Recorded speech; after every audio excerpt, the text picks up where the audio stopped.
Hello, everyone. Thanks for joining us today for this session. Before starting the session, I should let you know that the session is being recorded. So in case that's something that would be a concern to any of you, please be advised. And just to provide briefly about today's session, let me welcome all of you to the second event in our MELA Notes book talk series. We are thrilled to continue this initiative, which aims to spotlight significant new scholarship and rediscover texts relevant to Middle East studies, librarianship, and global literary history. Today, we are honored to feature the wonder of the world travel journals of Hajj Sayyah in the United States, 1874-1875, edited and introduced by Professor Ali Ferdowsi, who we have the honor to be here with us. This remarkable bilingual volume presents the only known Iranian travel account of the 19th century America, a manuscript once thought lost, now brought to life through meticulous scholarship and translation.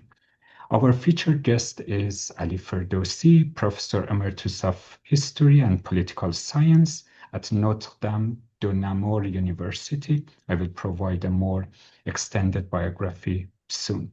He will be in conversation with me, Mahdi Ganjavi. I'm the book review editor of MELA Notes and lecturer at University of Toronto's Faculty of Information. And I've recently also authored a review on this book published in MELA Notes journal. As I highlighted in that review, Mirza Mohammad Ali Mahallati, known as Hajj Sayyah, was the first Iranian to become a US citizen. His travelogue documenting his time in America is a historical treasure, thought to be lost for decades and unknown to scholars and the public. We look forward to hearing about the journey of recovering and interpreting this unique text, its historical significance, and its relevance to broader questions of transnational encounter, mobility, and memory. Thank you for joining us today and for supporting this growing series. Please note that today's conversation will start with a conversation with me and Ali, followed by a Q&A. So you are all welcome to share your questions via chat or during the Q&A, opening your mic actually to ask your question directly from Professor Ferdowsi. Now, please let me acknowledge the land from which I'm hosting this session and then join me in welcoming our speaker.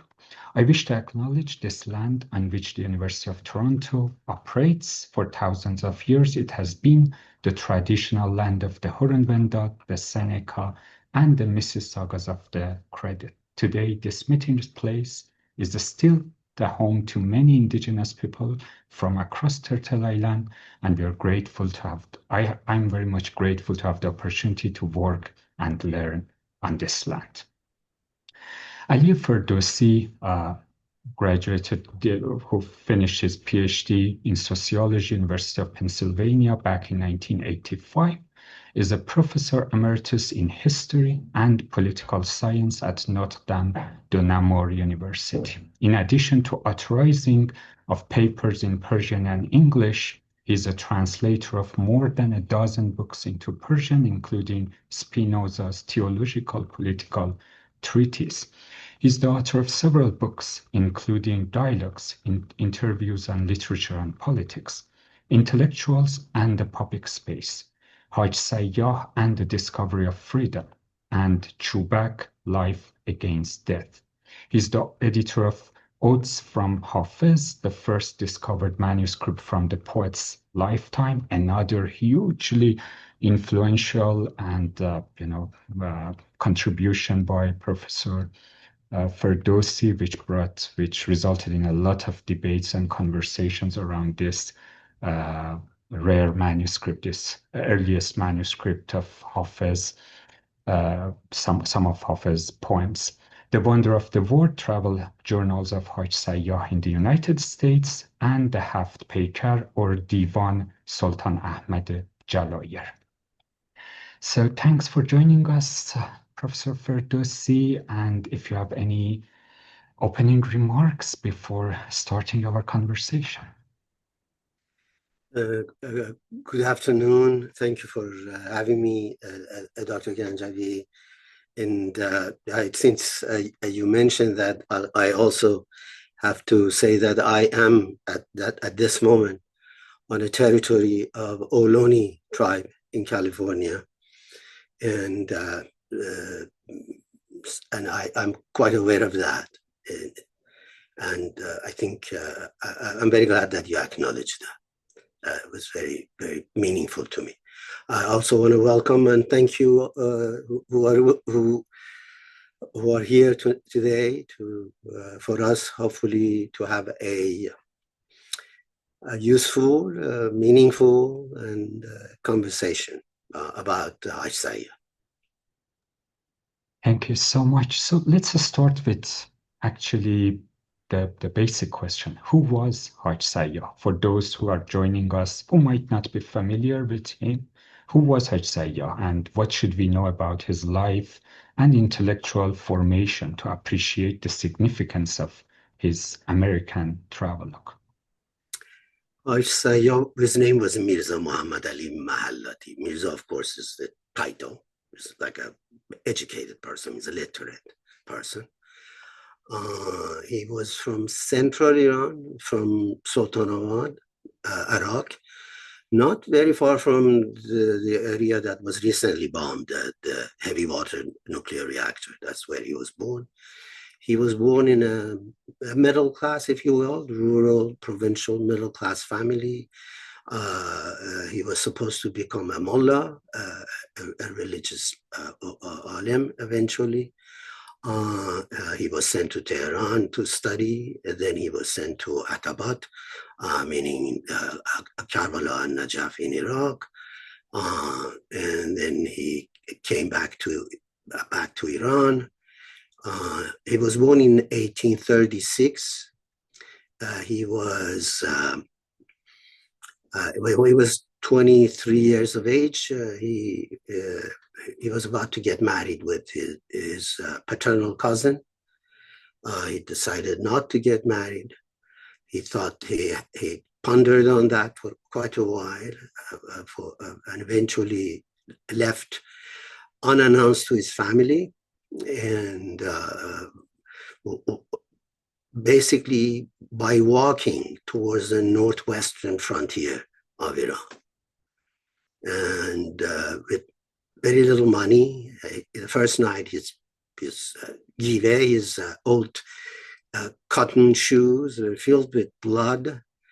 And then when he got to Tabriz, he went to a caravanserai, a place where merchants met. He said that I met so-and-so on my way, and he passed away. So please give that information to his family in Sultanabad in Iraq. And so in a way, he died to his family and to the world. And after that, he begins, in a sense, a rebirth through traveling. He went to Caucasus, to Tbilisi, then from there to Istanbul, then to Europe, and traveled. And he met so many people. He met Tsar Alexander II. He met Garibaldi. He met the Pope. He met the head of the Eastern Orthodox Church. He met Leopold of Belgium, and so on and so forth, many people. And then eventually in 1874, he came to the United States and been to New York City, Boston, Cambridge, Massachusetts, to New York City, to Washington. In Washington, he met President Ulysses S. Grant, the hero of the Civil War from the North. Then traveled the United. He was invited to the White House to meet with the president. And then he came to California, and in 25th of May, 1875, he was granted the US citizenship, naturalized. And then within 2 weeks of that, he left the country. He left the United States. He went to Japan, spent 6 months in Japan, and then went to China and went back to India, because previously, as part of his travels, he had seen all of Russia, and then went from there to Burma, China, India, and from India went back to Iran in 1877.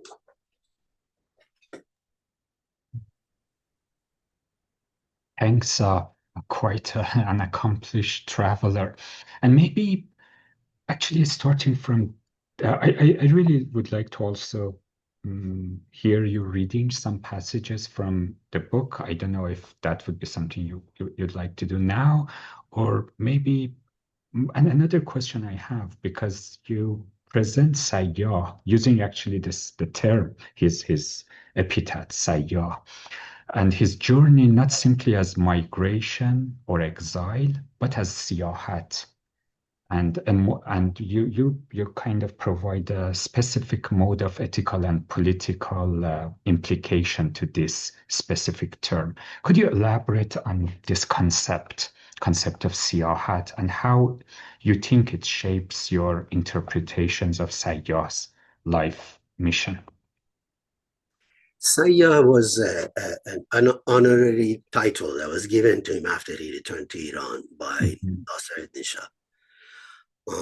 He presented a collection of coins and small little things that he had picked up throughout his travels. He presented to the Shah. Actually, if I'm not mistaken, that is the beginning of the concept of museum in Iran. That's where the first collection that was given to Nasser Shah. And Nasser Shah says after that, let us have a museum. As he records it, as Hajj Sayyah records. I'm not so sure about it, because that needs some more research. But I think that's the germ, as a beginning of the concept for Nasser Shah. The way he uses the word, I mean, even though the title is given him later, he says that there is a picture of him at some point, which is usually his book of travels in Iran, because when he comes back to Iran, he travels all over the country many times. Basically, there's almost no place that he does not go. There's like every village, every city, he maps it out. He fills up the whole space of what Iran was at the time. And so there's a picture of him. He is sitting on a little by a little table, and he has a little cardboard something. He says, "I searched the word for humanity, and but I found the book of humanity empty." In other words, he reflects on the meaning of his travels, and he does two things in that reflection. What does it mean to be human? Because I think that's his first question. That's a question with which he starts. What does it mean to be human now that we have entered this modern world? I mean, he wants to find that. And the way he does is, and he also constantly refers to himself, especially in the earlier parts, he refers to himself as a Sufi, as a Darwish. And he uses the word, as I have said in the Persian book that I wrote on him, like this called Hajj Sayyah, The Discovery of Freedom. He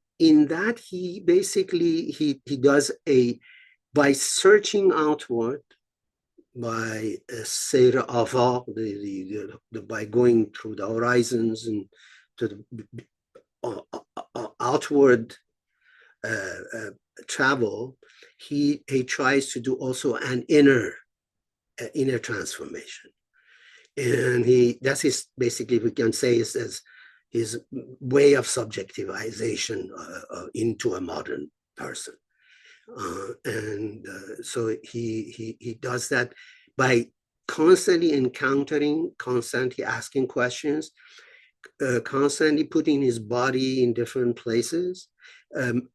Very interesting for him. Every detail is meaningful. There's nothing that is meaningless for him. Sometimes he just goes and is pacing a bridge to find out how long the bridge is, how wide the bridge is.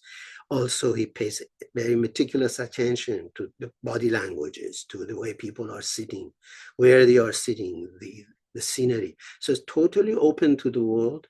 And through that, he's trying to get a new picture of himself as someone in the world, as this new subject, the new person. So he's not a tourist. He's not there to consume the world, just to see the world so that he can go and say, oh, I saw the world. He is not also an exile. An exile is like myself, that forever thinks of returning, always lives outside but always looking back at home. I could have become a US citizen for 18 years and I did not. I was resisting it because I wanted to go back as an Iranian, unpolluted by any other citizenship. But I couldn't because of job and work. As long as I could hold on to that, but travel became impossible with an Iranian passport. So on so forth. So it's not an exile, it's not a tourist. He is there to transform himself and to go back and become the germ of a transformation. That's, if you will, we can talk about that. That is what I think makes him unique among the first generation of Iranian modernists. That he sees it as a transformation of the self. When you talk about kind of differentiation between the first generation of Iranian modernists, who you are comparing to? Are you referring to figures like Mirza Malcolm Khan, Akhundzadeh? Because I'm also aware you try to argue and kind of understand Sayyah's position in difference and in comparison with these two canonical figures as well. Yeah. There were several of them, as you know. I mean, I don't know if I should name names, but the supreme leader and the General Salami, who wrote a piece. There were three people that both Khamenei and Salami regarded as the founding fathers, if I may use that term, of Iranian modern intellectualism. In Persian, we can say that. And as Khamenei said and Salami said for the Revolutionary Guards, Iranian modernity, modern intellectualism in Iran began by sick-minded people, by sick people, and began sickly, and bimar, the term. So Mirza Malcolm Khan is mentioned, Mirza Ali Akhundzadeh is mentioned, and so is Hajj Sayyah. So there are the three that the Islamic Republic. Ali Akhundzadeh. Yes. Mirza Ali Akhundzadeh. What did I say? Mirza Ali. Mirza mixed up. Yeah. Mirza Ali Akhundzadeh, not Mirza Khan Kemali. They are a little bit later. They also don't mention Talibov. But they were the first group. The difference Malcolm Khan is really comes from within the state. Malcolm Khan thinks that the problem in Iran is the problem of the state, and is the problem of the law. That if we create a modern legal state, we can enter modernity, which for Malcolm Khan and for many Iranians, or perhaps for many of them down to even more recent years, it was to make Iran great again, in that sense, meaning bring back the power, because as an imperial center that is no longer an imperial center, how can we recover that imperial status? And so law and order and regulations and things like that will be the solution. So it's not that they didn't want other things, modern aspects of modernity, but the key for Malcolm Khan is the law, is an organized state, centralized, organized state. For Mirza Ali Akhundzadeh is very interesting. Malcolm Khan does not pay much attention to an ancient Iran or an Iranianness. Mirza Ali Akhundzadeh, although he was in Tbilisi, he was part of the territory that was lost to Russia. He remained very much an Iranian. He identified with Iran, and he thought that there is a historic Iran. There is an Iranianness that we have to recover. And he was the one person who thought that we have to recover it basically from Islam, that Islam was the name of that backwardness. And so there is a pure Iran that if we revive it, modernity will come to Iran. And so it's a critique of religion, and his position is against, say, Sayyid Jamaluddin Asadabadi Afghani, that believed in the pan-Islamism, that Islam should unite. The problem is that we are disunited.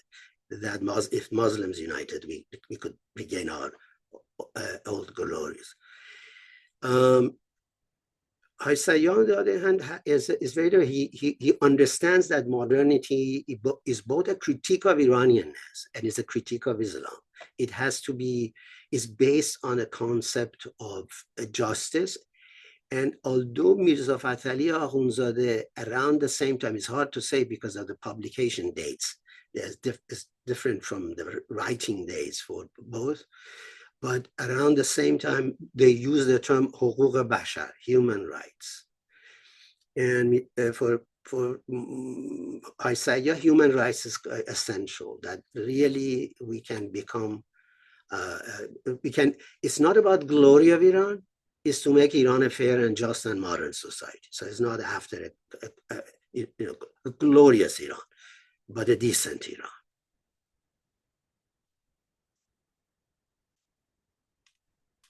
Yeah, thanks for this elaboration. And another aspect that the text itself, for those who might have not seen it or have not read the review, we're talking about a travelogue in its original Persian, meticulously edited by Ali Ferdowsi with a lot of footnotes, accompanied with a visual collection of, Ali has tried best to find several of the locations actually that Sayyah have visited in the United States and try to provide visual, collection to accompany that and help us visualize his trip, and then followed by a brilliant translation of the travelogue itself into English. So, and then Dr. Ferdowsi for years have studied Hajj Sayyah even prior to this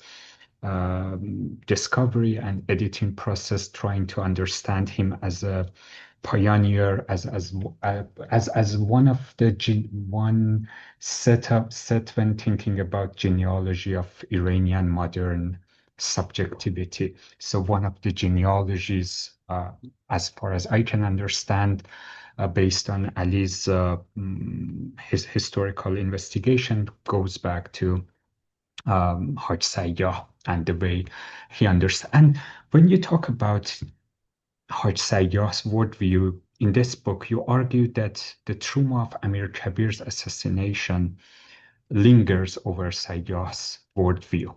How do you see this historical rupture shaping Sayyah's political consciousness or his pursuit of liberty?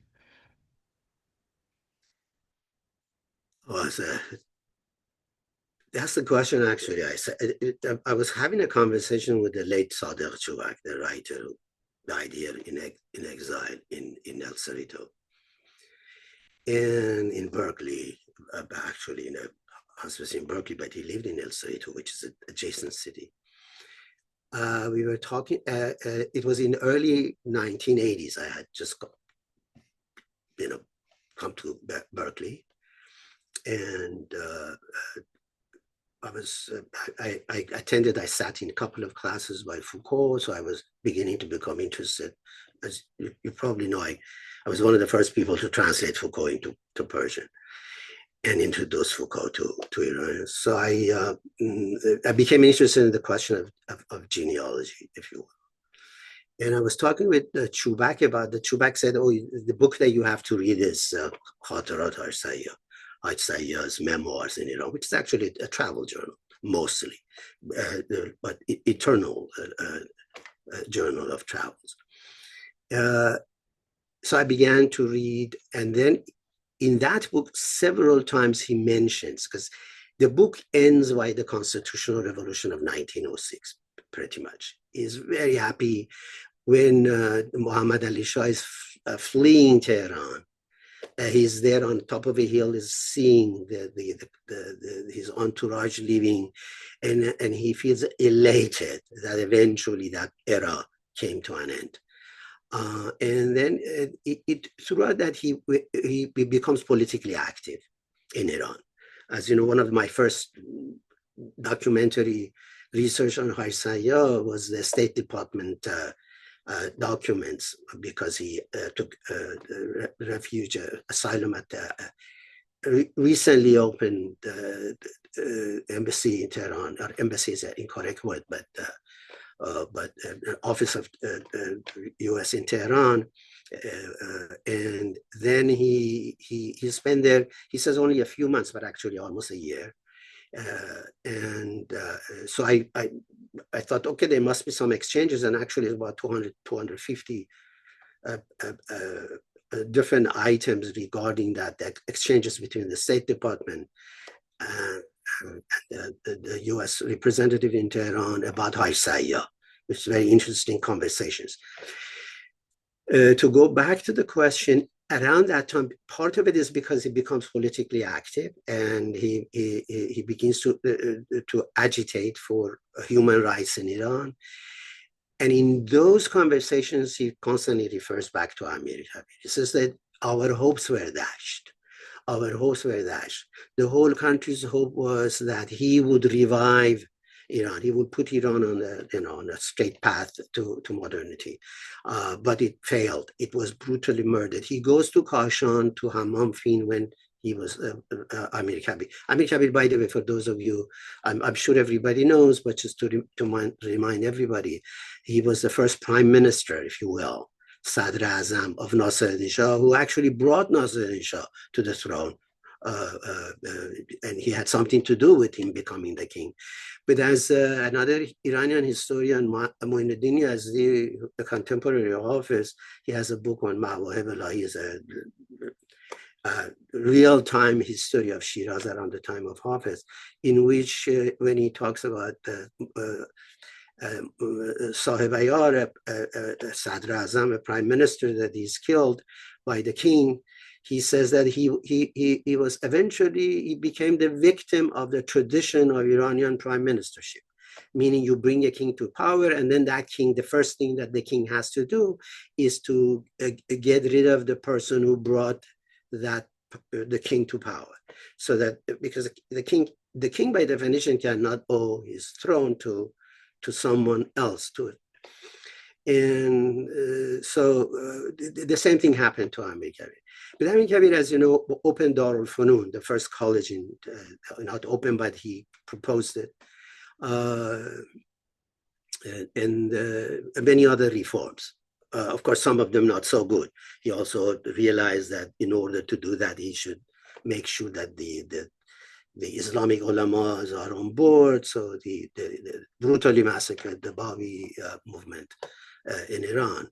The dilemma of, the complex structure of how we go through modernity, which we have to deal with both with secularism and democracy, and the rule of law at the same time. Is a very complex situation, how you go through that when you have still, religion is still in there and is powerful and, all of that stuff.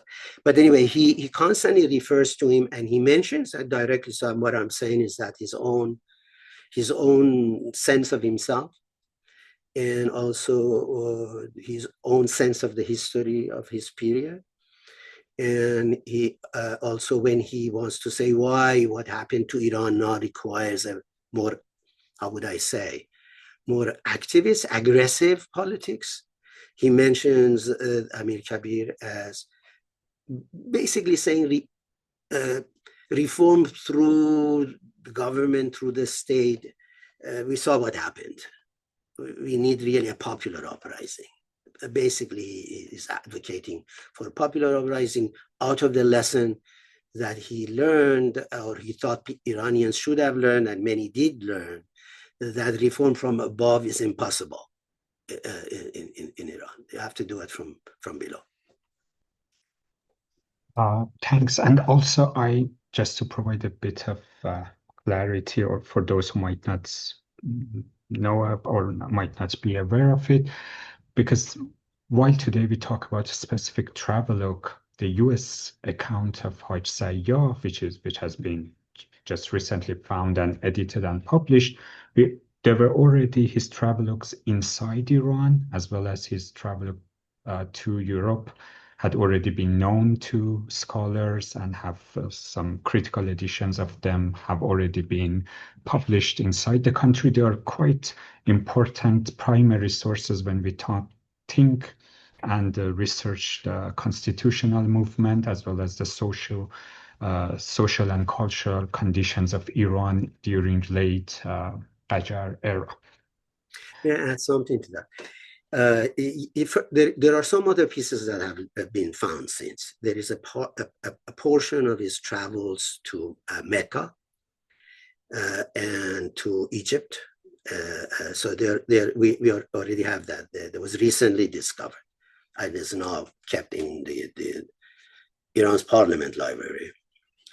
And have any of the two been published? Yeah, they have been published. One, it was published in Bukhara. I think I mentioned, not in that book because that was after that, but in this one I did mention it. And by the way, since you said genealogy, you see, the subtitle is Tabar Shanasi, the genealogy, which is my interest, because at this time I was sitting in Foucault's class, and those kinds of concepts were very fresh in my mind. Mm-hmm. But I want to add something that makes Hajj Sayyah different, since you mentioned his travels in Europe. And now we have his other, I think he says that he wrote the whole book. So we should have somewhere, now I'm optimistic, that we will find a big, book that would be from A to Z of all his travels. I think that there should be, because he certainly had some people to rewrite it and have a copy of it. And he says that it was copied a few times. And that one copy was probably when he was in exile in Mashhad. He was in exile for several months in Mashhad. And I know that it was copied there. Okay, so part of it is at least there. Anyway, to go back, one of the things that makes Hajj Sayyah different from others, and in this other book I have mentioned, we should regard him as the first Iranian anthropologist, because in his travel, unlike Malcolm Khan, who was a courtier, who lived in the court, he was part of an aristocracy, if you will. Unlike Fath Ali Akhundzadeh, who never stepped inside of Iran, he was a colonel in the Russian Georgia. Hajj Sayyah is the only one of their, and Talibov, who really also didn't do. He's the only one who traveled the whole of Iran, took meticulous notes about Iranian habits, ideas, culture, men, women, religious, mentality, all of that stuff. So he really has one of the richest sources of,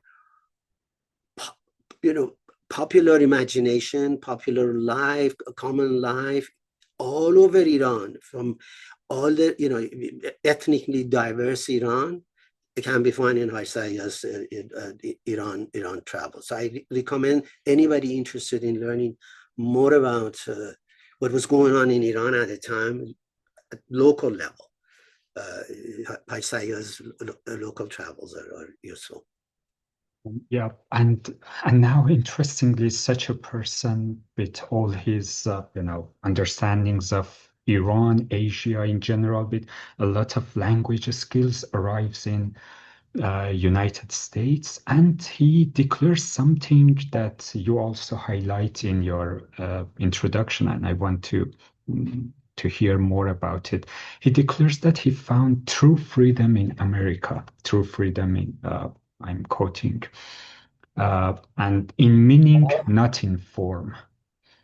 How do you interpret this distinction, true freedom in meaning, not in form, and what does it reveal about both his idealism and his critical stance toward Western modernity? It seems he's somehow comparing with Europe when he talks about form and content and freedom. Very good question. For him, there is a how would I say, a system level freedom, the freedoms that we have enshrined in laws. There's a parliament, legal rights, if you will. And there is another freedom that is freedom of the human body, the human conversation, human interaction. He's aware of both. That's why, for instance, in the interview that he did with San Francisco called, just on the 12th of June 1875, probably the next day or the day after that, he left California for Japan. In that, he says that Prussia is very interesting. Russia is under Tsarist Russia with almost no freedom. But he says that Prussia has more formal freedom, but Russians are more free people. In other words, the Russian spirit has more freedom in it than the Prussian spirit with legal freedom. Right? So he distinguishes between this freedom of the human body, human interaction, situational freedom, where people feel free, their body moves and is free and it speaks freely. And then this freedom that is enshrined in laws and in structures and institutions. And he makes that distinction. And so when he comes to the United States, he notices that freedom that you experience in the daily interaction of the American citizen. The American citizen feels free. The American citizen is not bound by a tradition of aristocracy. The American person talks to the general, because the way his conversations is obvious when he's talking to them. There is very little class consciousness, if you will. People talk to each other freely, openly, and at a time, and he's very, very very much surprised, happily surprised, how willing Americans are to engage in conversation, to say what they think, what they feel, even the recently freed slaves. And so he finds his conversations, if you compare like his travels in Europe with his travels in the United States, you will see that he has a harder time in Europe to engage people in a conversation. Europeans are a little bit more kind of structured. The way the upper class, lower class talk. And he's traveling very poorly when he's in Europe. Many times he's walking. You can believe it. He's walking all the way from France to Italy. He's just walking. He doesn't have any money. He's just, some of his I mean, he's really like a hippie of it, at the time, and he has long hair at the time, and moving about. But in the United States, he feels very comfortable. So that's why he says true freedom. True freedom has to be embodied. The human body, the human conversation, the human interaction should show there is freedom. And as for an Iranian, I think it's very clear. We are in Iran. We understand we distinguish between political freedom and the daily freedom, the spiritual freedom that we always have maintained. And our poetry is very, quite radical about that. Yeah, you both mentioned this embodied freedom or embodied understanding of modernity. I've read an interview you've done with Sharq newspaper in which you discuss this common duality of mind and body between the Iranian intellectual discourses, and then explore trying to show how to bring to point to the time where Hajj Sayyah in a specific day stands up in front of a group of people in a public library and shares his thoughts on a topic. So this moment that he as a traveler is now has the authority or feels that he has the authority to discuss his ideas and with the so maybe this is also some place that if you want to uh, point to kind of elaborate on that note that you have made, as well as what you just also mentioned that Sayo is actually traveling in United States in Reconstruction era America. So he encounters newly emancipated Black Americans. But it seems his writings are largely silent about the violent realities of Reconstruction. How do you interpret these silences within this account? There are two questions, so I will answer the second first, and we go back to his embodied experience of freedom. Uh, he certainly, not certainly, it appears to me uh, that, because he does not say it from the manuscript that we have at the moment, we don't know why he traveled to the United States. We don't have the first leg of his trip to the United States. So I had to make up for that for another manuscript that is a little bit later that comes to the United States. So I tried to figure out exactly what ship he took, how long it took, where he came to the United States, and all of that stuff. But anyway, to go back to it seems to me from reading him in between lines that one of the reasons he decides to come to the United States is the Civil War. So he decides to come to the United States to see what happened, to see for himself the emancipation of the slaves. When you study, there is he's a European a travelogue and a US travelogue. He is not so much interested directly, if you will. He is not directly interested in showing the negative sides of what he sees. He is trying to show what has made the West to be in a position that it is, why it is successful, why it is modern, what do they do that makes them superior in terms of military might, power to Iran. So it's really very much focusing on their achievements, not so much on their. And even when he talks about the emancipation of slaves, he is trying to see the positive side of it. He does not talk about the suffering of the Black as a slave. He only wants to show the effects of a slavery on the Blacks and how can you emancipate, and how in fact they are emancipating themselves. Not so much emancipating from the institutions of slavery, but the mental slavery that for him accompanied being acting, being inside of institution of slavery. For Hajj Sayyah, it is impossible to be a slave and not to have been affected in some way by being oppressed. And so how do you emancipate yourself after that? How do you really be, as he has in a conversation with a recently freed Black person, that we didn't have eyes, we couldn't see. How do you really find eyes, new eyes, after a slavery? How do you really, because while a slave, you were working for someone else, you were working under someone else. There's this slave that says we were fighting for our master, our owner gave us guns, and we were shooting who were trying to emancipate us. How can you distinguish between, oh, this, I belong to this institution, I am part of this structure, you know, like the slave owning South?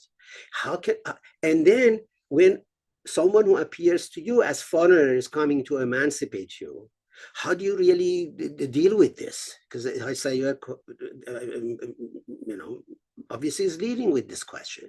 Are they liberators? Would they liberate me? Am I fighting for my oppressor against someone who could be liberating me potentially? He's asking that question. But the question, more important question, is now that I am freed institutionally, can I be free personally? How do I become that?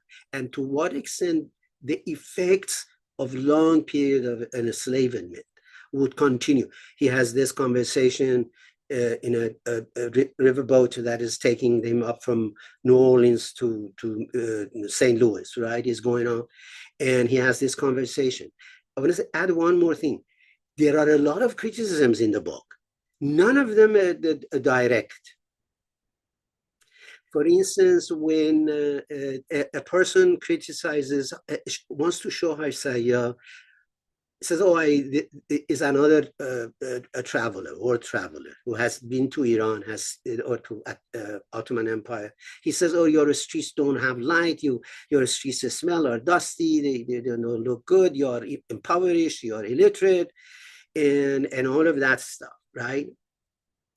And then Hajj Sayyah certainly is offended by that, but he cannot defend he cannot also deny that the other person is telling the facts as they are. So, but immediately after that, there is a situation that there's a big story that, because I would take too long. A slave or a recently freed slave is caught to is trying to steal, and he's caught, and someone begins to tell the story that criticize the United States for slavery, for oppression, for you made this situation. If there is theft by the recently freed slave, is because of all that oppression, of all that system. And this other person is unhappy, and Hajj Sayyah does not say, I became unhappy when he was criticizing Asia, but he transfer the unhappiness to this other person. So he was unhappy when he heard his country being criticized. He doesn't say it, but he let that be said. You know. Yeah. You see what I'm saying? He has a lot of indirect. Remember, all the while he is a Freemason. Mm-hmm. And never ever he says that. We only know, of course, we have documents. He became Freemason in Istanbul, but not all the way he doesn't say that. But from the people that he meets, they are Freemasons. From sometimes some of the gestures that they have, a particular ring that they are wearing on their index finger, a particular way of calling Ostad, master. And there are little hints that if you carefully study the rituals and rites and body language of Masonry, you will see that there is a lot in there that a Mason brother would have been able to pick up. Say, if Muhammad Ali Furughi was reading the book, he would have understood that they belong to, or Yeprem Khan, you know, another Freemason that actually Hajj Sayyah introduced to Freemasonry. He wrote the recommendation letter, which has survived. Yeah, and actually, my next question was around Freemasonry. So we know he was drawn to Freemasonry and also expressed admiration for American civic institutions. Do you see this joining Freemasonry as a pragmatic embrace of liberalism, as a reformist tool, or was there a deeper ideological affinity at work? How do you interpret his connections with Freemasonry? Let me first admit that I have not studied this subject as much as I should. I've studied, General Pike, Albert Pike, that the great Freemason general from the South, who was the only general from the South whose statute is in the Washington, D.C., and was a friend of Hajj Sayyah, and gave him quite a lot of support, both in terms of introducing him to Ulysses Grant, who was a Freemason. Freemasonry, however, there is a negative picture of Freemasonry in the left, generally speaking, and in Iran, both from the Muslims and the left. So really, they are being demonized more than they should. But a lot As of well as late Pahlavi era. yeah, There was also, yeah. there were a lot of progressive people were part of the Freemason. In the United States, for instance, Mark Twain was a Freemason. Many, I mean, as I said, Ulysses Grant and many people around him, that's why he says in the conversation that he has, he says he's a brother. And so he talks about, because of fraternity, the Masonry. And so in Iran, also many great people were. Malcolm Khan most probably was. Even Said Jamal became a Freemason in Egypt.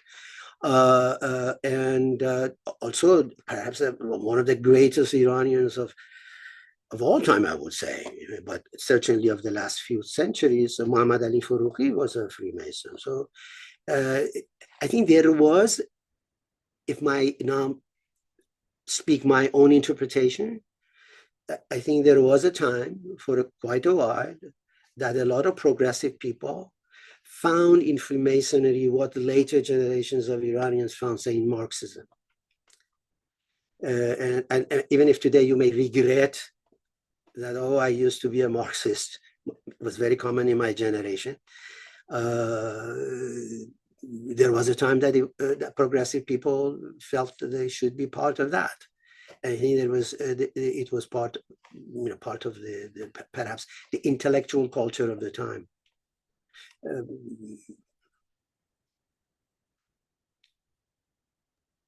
Yeah, and I don't know. I mean, that's my interpretation. As I said, we are still in Iran, and for Iranians, we still need a good, solid, unbiased research into the role of Freemasonry in Iran, and the good and the bad and the ugly. We haven't done.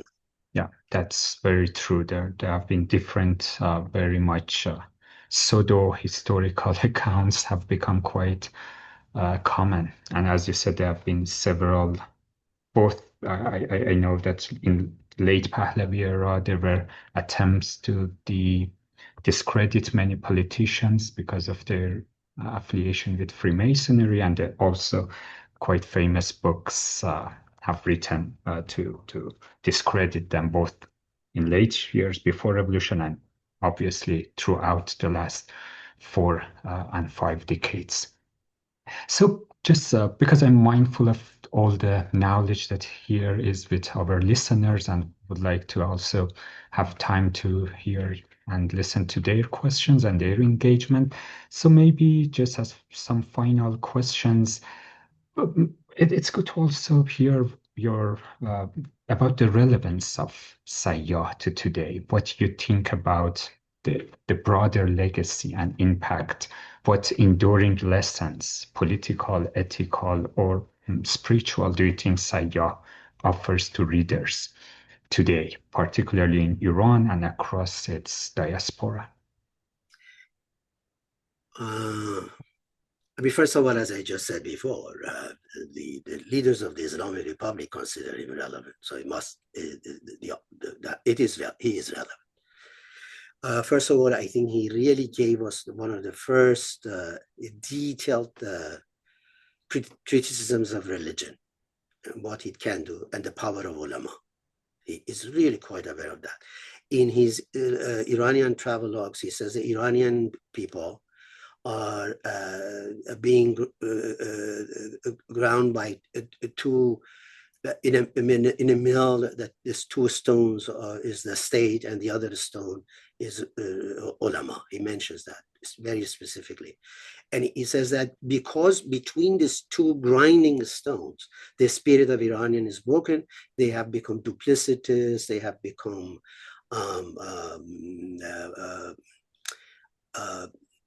they have lost, I mean, indignified, they do ignoble things because they want to survive between the two.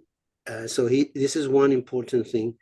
I think he's the first one who is really clearly aware of the power of ideas,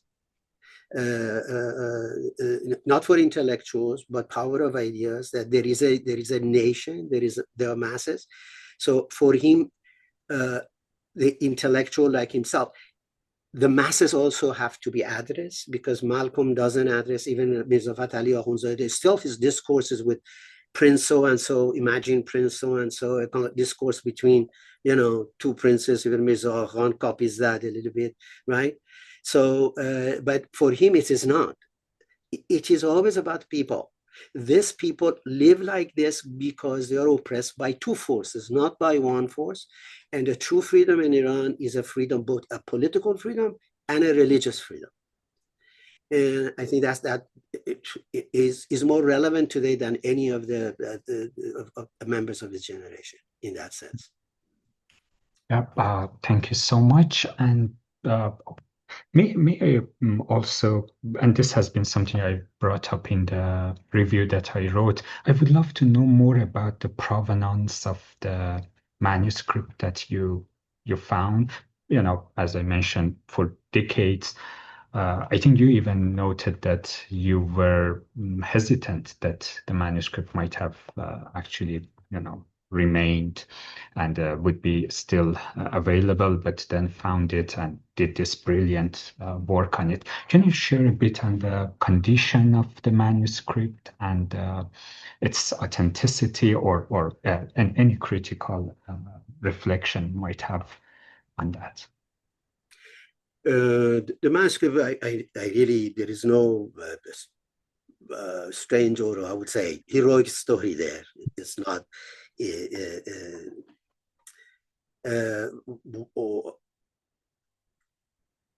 because I had already worked on Hajj Sayyah when one of my trips to Iran, Ali Ferdowsi, the editor of Bukhara, who actually gave us a critical edition of Hajj Sayyah's travels in Europe.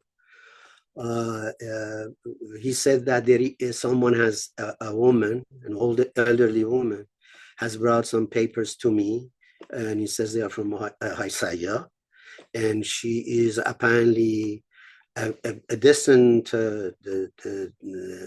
descendant of Hajj Sayyah or his family, and that's all I know. And then she gave me a photocopy of the manuscript. This manuscript was not, I immediately checked because I had other handwritings of Hajj Sayyah that have been published. Also have his handwritings unpublished, I have had access to. So it was his not handwriting, someone who with a better hand, apparently a professional copyist had copied it. It was about 30 or 40 pages, I don't recall exactly. It starts from the top of page 1, Bismillah ar-Rahman ar-Rahim, and it goes no comma, no stop, nothing, just one big piece, and in a telegraphic version. So say, Warud be Washington, enter Washington, named after so, and been almost no verb. Okay, so what I did, in the introduction, I said, okay, so the editing was difficult. How did I then authenticate that? I had to authenticate it externally because I could not authenticate through the copy itself. So what I did, that's why it took me so long. It took me many, many years. And I spent a whole summer in DC, going through archives, going to many places that Hajj Sayyah went, to see if this is authentic, these people are authentic. And then I found out the dates and where he met, the people that he met. And then his interview here in San Francisco with the San Francisco Call, which, by the way, was the newspaper that Mark Twain also, when he was in San Francisco, wrote in. And anyways, so that's how I authenticated it. And it was all, it is clear, anybody who knows about Hajj Sayyah, the way he writes, the way what he thinks, what he says, it's almost impossible for someone to go and sit down and make that up. It's unlike the book Hafiz that as you know, it was very controversial. People could not believe that, that I discovered a manuscript that so many people were searching for so long, that no name, no history, all of a sudden, found that. And if it was not for Iraj Afshar, people would not believe that is authentic. He authenticated it, even though the librarians had authenticated it by paper, by calligraphy, by all kinds of things. But anyway, this one was really as simple as that. We owe it to that person, whoever she was. The fact that she has found Debashi and owe it to Debashi because he has published the European travelogue, and that's it. And thanks for also sharing a bit about your editorial method and process, which was something I also wanted to ask. So maybe as a final question before opening to the Q&A, just some notes about your translation. I assume translating Sayyah was also must have been a significant challenge. So how did you balance fidelity to the original Persian with demands of English readability, or were there particular passages that the translation choices were especially difficult? Or if any specific reflection you might want to share about translating such a historical document? Yeah, I have been translating, from multiple languages, and for a while, actually, I made most of my living as an interpreter. Every time you go from a language to another language, there are things that are hard to carry over, and there are things that are not so hard.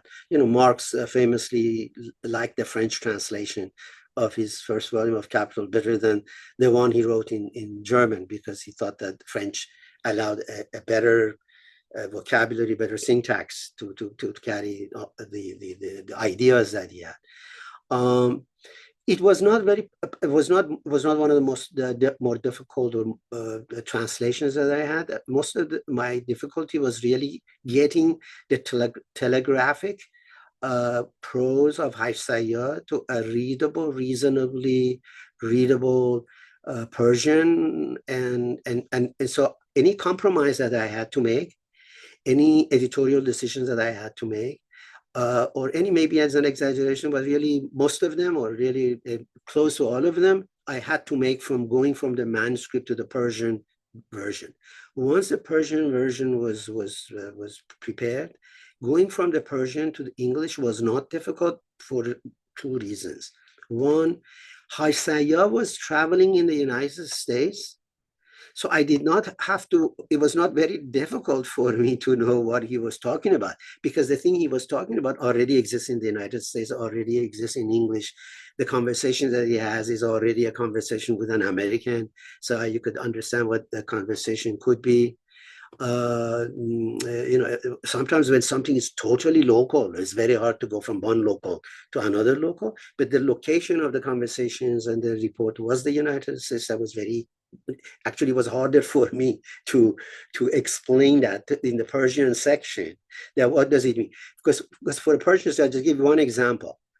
When he is talking to the president of the United States, obviously he's using the word citizen. right? And he is also twice he uses the word brother ambiguously, ambivalently, I should say also, because he is both using as a Masonic term, but also he is aware, because he talks about it again in the manuscript, about the fraternity as one of the three principles of the French Revolution. He is aware of that. He mentions the statue on the Capitol, and so when I how do you in Persian his difficulty is he is talking about the United States to a people in a language that still not only does not have a word for citizen, but does not even have the concept of citizen. You see what I'm saying? The difficulty was between what he was saying in Persian to Persian speaking people. It was not as difficult, because he's trying to tell us about United States using a language that now Persian language is up to date, very much up to date, even compared with 20. I remember, I sidetrack a little bit, when I first attempted to translate Foucault to Persian, I gave up.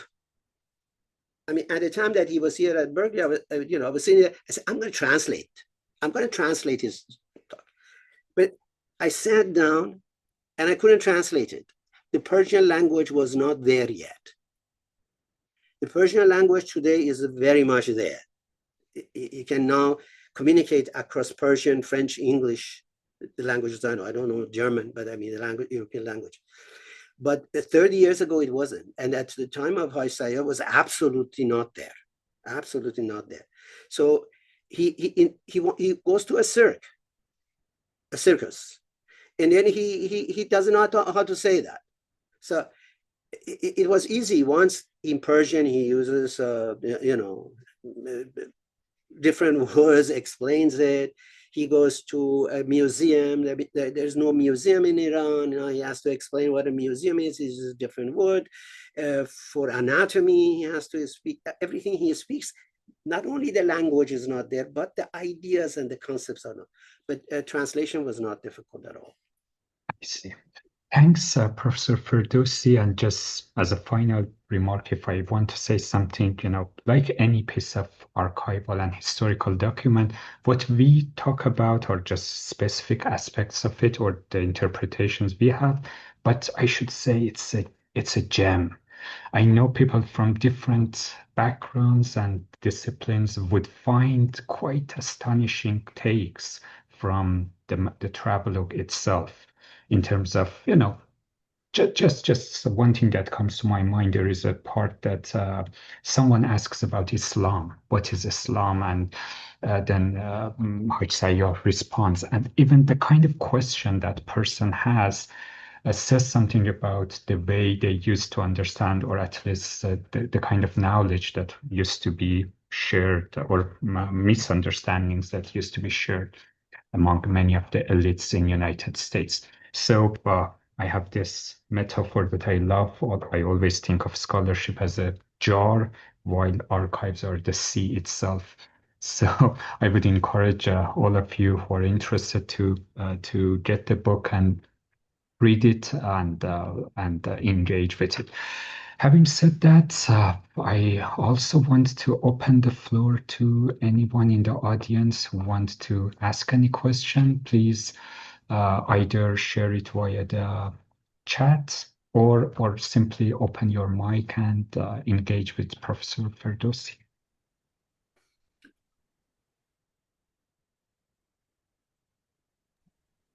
Yes, Trimia, please. Hi, thank you so much for this interesting talk.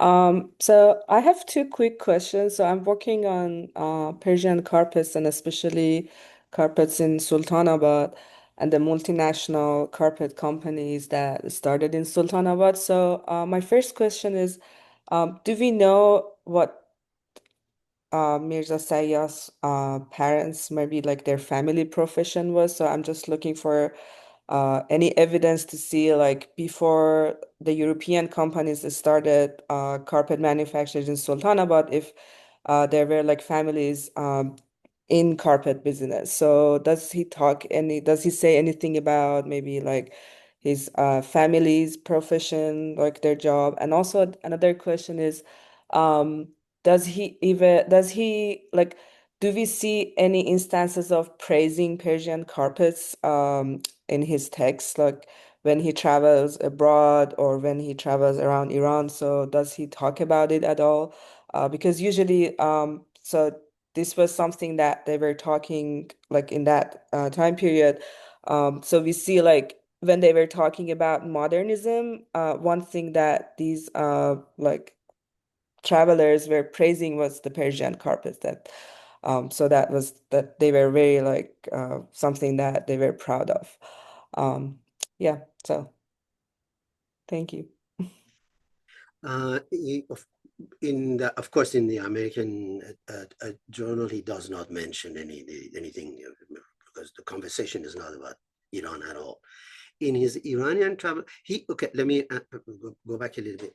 His family, he's from rural areas of Sultanabad and Judan, I guess, if I remember correctly. And his family, they're mostly into farming. He's really mostly interested in farming.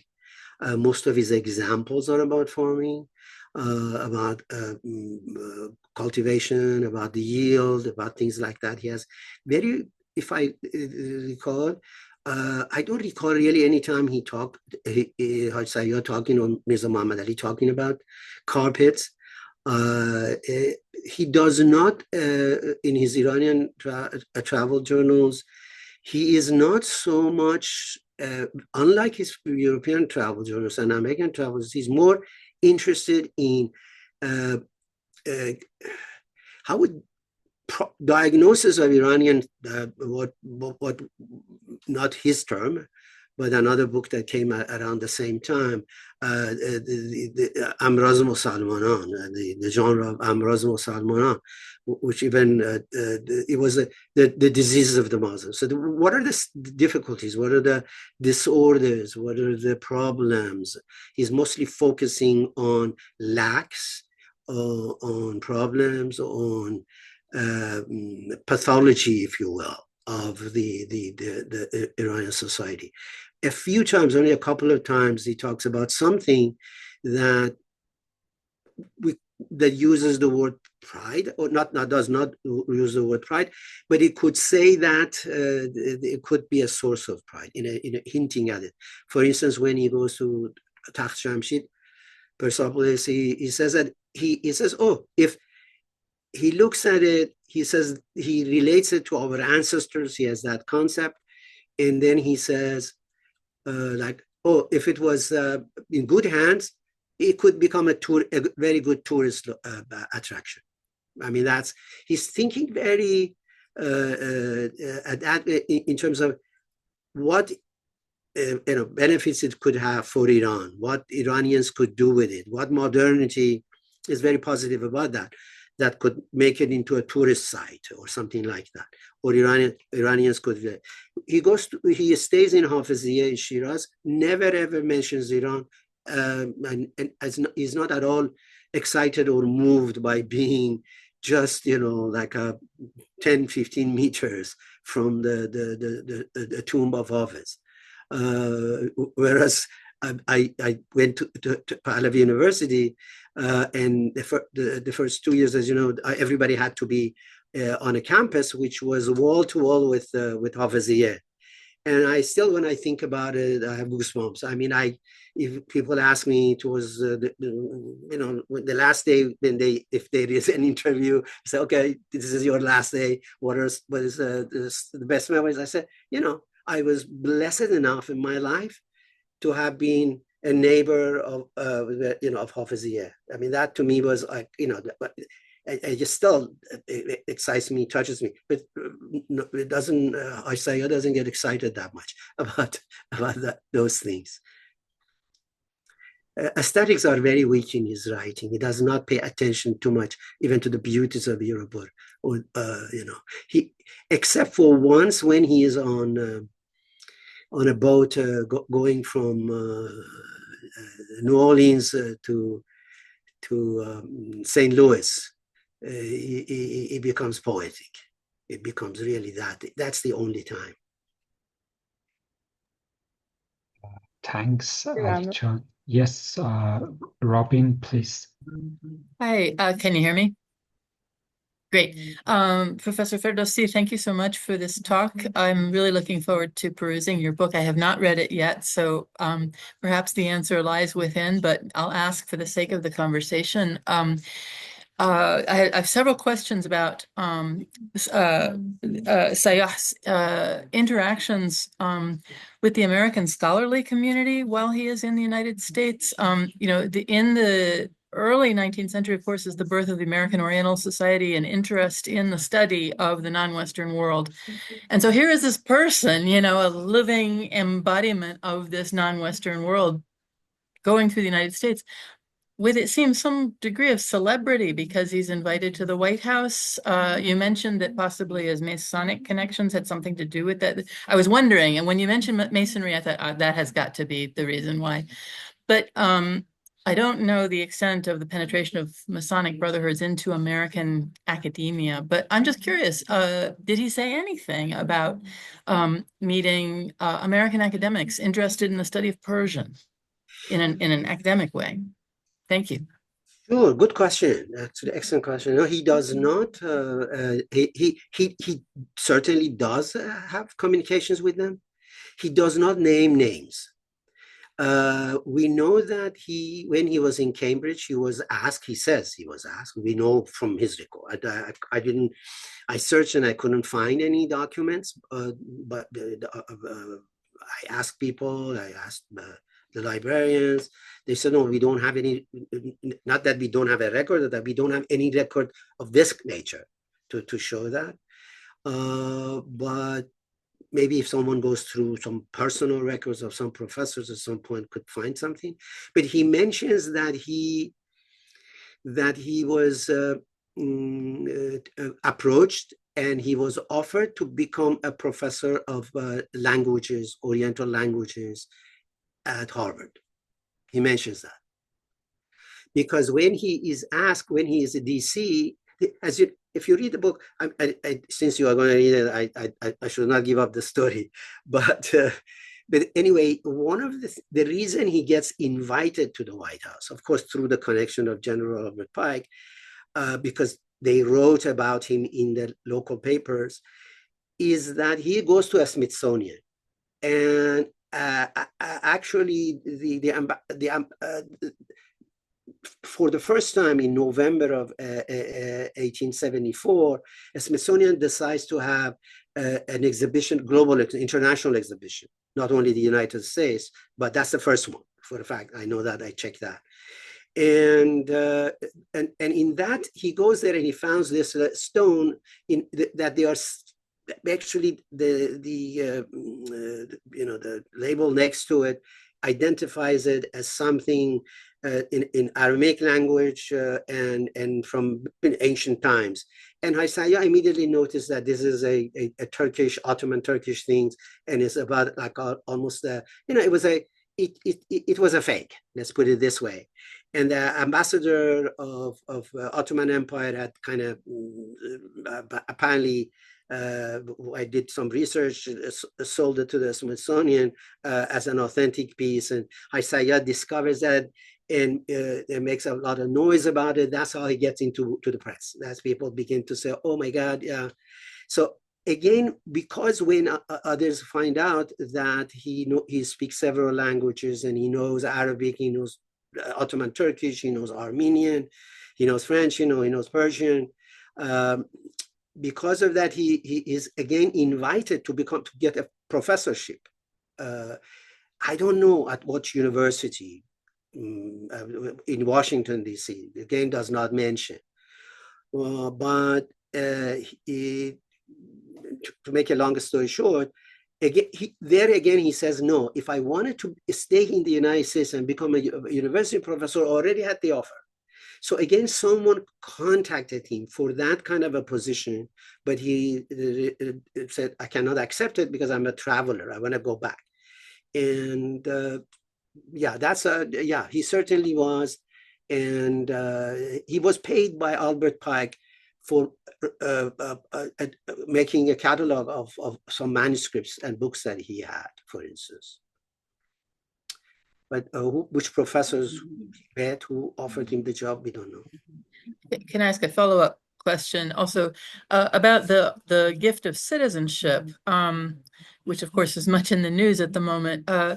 He was clearly offered this citizenship sort of, I guess, more as an honor, really, like almost, it sounds from what I understand, almost in the same way that like a mayor might offer a visitor the key to the city, this kind of way, because he clearly has no intention of remaining in the United States. Whereas typically when you get citizenship, that's sort of the understanding that you're going to stick around and become a member of that society. So I'm just sort of curious about that. Like, do you know what was the impetus or what was the reasoning, or how did he perceive it himself? He explains it both in the manuscript and also later on when he takes asylum at the American legation in Tehran. He says that I became a naturalized US citizen because I needed documents to go to Japan and to China. And at the White House, when he mentions that, he asks, President Grant asked him, you did this a favor to us, ask me something, the way he reports it. And he says, I want a citizenship because I want to travel and need the American documents to travel.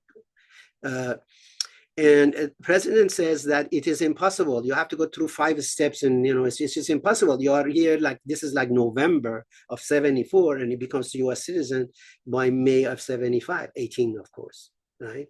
And he says impossible for that. But then he calls a senator, and they agree. They say, stay in touch with him. Let me see what we can do. So it's certainly expedited. And here, when he comes, the people who basically, unfortunately, because of the fire of 1906, the original document is burned. But a document mentioning the document and a brief summary of it survived because it was outside of the city. But the original documents of application don't exist anymore. And so, again, here we know that a person who was basically went with him and was supporting his citizenship, later on became a member of the Supreme Court of California. So he was also here being supported by big, very important figures. Certainly he was circling in the United States among very, very important people.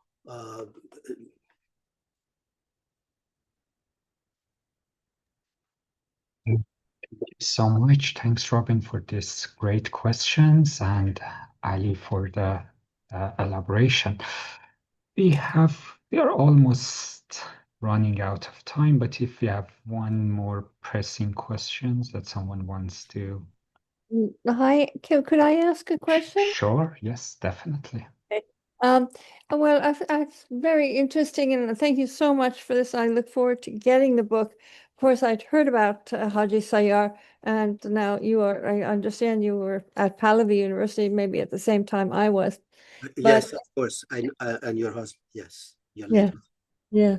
So, in any case, I know who you are, of course, immediately. So. I'm a fan. Oh, thank you so much.